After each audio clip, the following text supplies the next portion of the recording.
यह कहानी उत्तराखंड के एक छोटे से गांव की है जहां पहाड़ों और घने जंगलों के बीच बसा एक पुराना मंदिर था। यह मंदिर काफ़ी समय से वीरान पड़ा था और गांव के लोग इसे भूतों का मंदिर कहते थे। कोई भी उस मंदिर के पास रात में जाने की हिम्मत नहीं करता था, क्योंकि लोगों का मानना था कि वहाँ किसी आत्मा का साया है।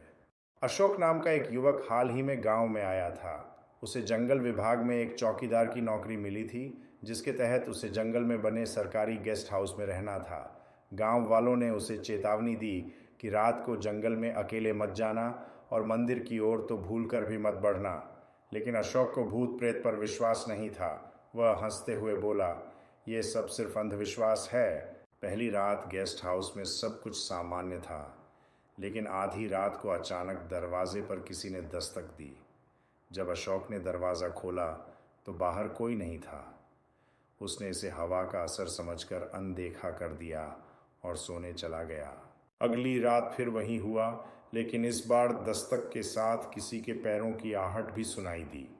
जब उसने खिड़की से बाहर झांका तो उसने सफ़ेद कपड़ों में लिपटी एक छाया को मंदिर की ओर जाते देखा।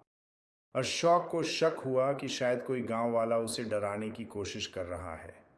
उसने गांव के बुजुर्गों से इस मंदिर की कहानी पूछी। एक बुजुर्ग ने बताया कि कई साल पहले इस गांव की एक नवविवाहित लड़की रमा इसी जंगल में खो गई थी। उसकी लाश मंदिर के पास मिली थी, लेकिन उसकी मौत का रहस्य कभी सुलझ नहीं पाया। लोग कहते हैं कि उसकी आत्मा आज भी मंदिर में भटकती है। अगली रात वह कैमरा और टॉर्च लेकर मंदिर की ओर बढ़ा। रात के सन्नाटे में उसके कदमों की आवाज़ साफ सुनाई दे रही थी। जैसे ही वह मंदिर के पास पहुंचा, हवा तेज़ हो गई और अचानक उसे लगा कि कोई उसके पीछे खड़ा है। उसने पीछे मुड़कर देखा।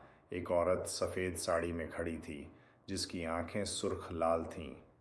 अशोक की सांसें थम गईं, लेकिन उसने हिम्मत जुटाई और पूछा, "तुम कौन हो?"